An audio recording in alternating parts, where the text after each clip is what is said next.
warahmatullahi wabarakatuh. Perkenalkan, saya Tiara Yustanti, guru IPA di SMP Negeri 3 Sungai Raya, Kabupaten Bogor. Saya ingin membagikan pengalaman merencanakan dan menerapkan proses pembelajaran berdiferensiasi di kelas. Mari ikuti saya. Sebagai guru, mungkin sering kita temui peserta didik yang kurang bersemangat atau sulit berkonsentrasi dalam pembelajaran. Setiap anak adalah pribadi yang unik dengan segala keberagaman yang mereka miliki. Maka dari itu, guru harus mengenali peserta didik terlebih dahulu melalui asesmen diagnostik untuk mengetahui kesiapan, minat, dan gaya belajarnya. Setelah itu, guru dapat menentukan proses pembelajaran berdiferensiasi, baik mencakup konten, proses, ataupun produk. Pembelajaran yang saya lakukan ialah pembelajaran berdiferensiasi proses. Sebelum dilaksanakannya pembelajaran, saya mempersiapkan lembar asesmen diagnostik kognitif dan non-kognitif, modul ajar, rubrik penilaian, LKPD, serta media ajar yang akan digunakan. Proses pembelajaran diawali dengan mengucap salam, berdoa, serta mengecek kehadiran peserta didik.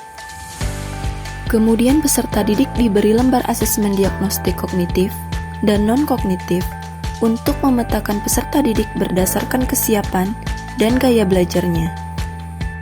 Pada pembelajaran berdiferensiasi proses ini, guru memberikan pembelajaran di mana semua siswa memperoleh pemahaman untuk mencapai tujuan pembelajaran yang sama. Namun, guru menyajikan berbagai tantangan, dukungan, dan kompleksitas sesuai kebutuhan kelompok peserta didik. Selanjutnya, guru mengidentifikasi hasil asesmen diagnostik dan mengelompokkan peserta didik berdasarkan kesiapan dan gaya belajarnya. Peserta didik dibagi menjadi 3 kelompok, yaitu kelompok audio, visual, dan kinestetik. Kelompok audio melakukan pembelajaran dengan media EducaPlay, yaitu game Froggy Jams.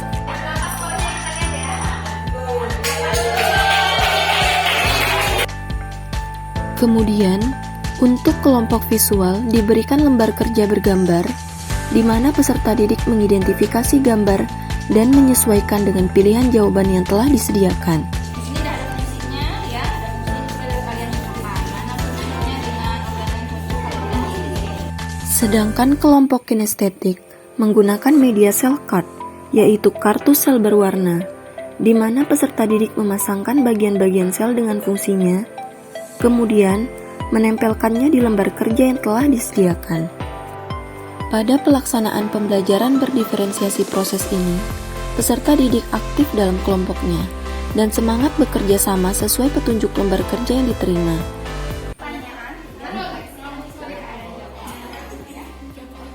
Peserta didik kemudian maju ke depan kelas untuk mempresentasikan hasil pekerjaan kelompoknya.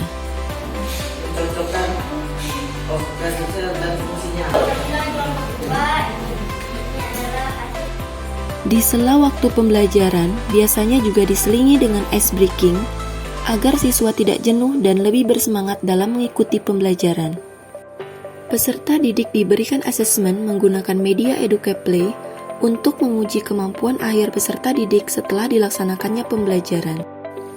Peserta didik juga diberikan kesempatan untuk bertanya apabila masih ada hal yang belum dimengerti berdasarkan pembelajaran yang sudah dilaksanakan.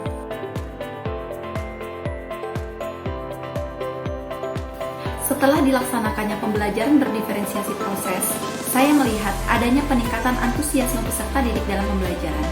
Hal ini dilihat dari meningkatnya hasil belajar peserta didik berdasarkan asesmen yang telah diberikan. Saya berharap semoga dengan diterapkannya pembelajaran berdiferensiasi proses ini dapat menjawab kebutuhan belajar peserta didik, serta menciptakan pembelajaran yang bermakna. Assalamualaikum warahmatullahi wabarakatuh. Saya Kepala Sekolah SMP Negeri 3 Sungai Raya. Setelah saya melihat pembelajaran yang dilakukan oleh Ibu Tiara Yustanti tentang pembelajaran berdiferensiasi, saya melihat siswa lebih bersemangat dalam pembelajaran. Menurut saya, pembelajaran berbasis iptek seperti ini sangat tepat untuk diterapkan. Saya berharap semoga pembelajaran seperti ini bisa diterapkan oleh guru-guru yang lain. Terima kasih. Setelah melihat pembelajaran berdiferensiasi yang dilakukan oleh Bu Tiara pada mata pelajaran IPA, saya melihat siswa begitu antusias dalam mengikuti pembelajaran.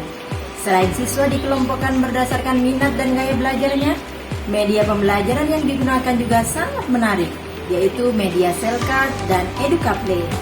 Siswa dapat belajar sambil bermain, sehingga tercipta suasana belajar yang menyenangkan di dalam kelas. Saya kemarin belajar IPA tentang senyawa dan pertumbuhan yang menggunakan media EducaPlay. Belajarnya lebih seru dengan game ini. Saya juga senang belajar dengan game ini, bisa belajar sambil bermain. Pelajaran IPA kemarin sangat menyenangkan. Kami belajar menggunakan Selcard dan EducaPlay. Dengan itu kami mudah mengenal organel sel beserta fungsinya dengan baik. Saya juga senang dan saya ingin mencoba game lainnya di EducaPlay. Pembelajaran berdiferensiasi merupakan suatu siklus proses mengenali peserta didik dan merespon kebutuhan belajarnya. Guru selalu berupaya mengasah pemikiran serta mencari solusi untuk memberikan pembelajaran yang profesional, efektif, dan efisien. Melalui pembelajaran berdiferensiasi, peserta didik memperoleh pengalaman yang bermakna, aktif, dan menyenangkan. Dan semangat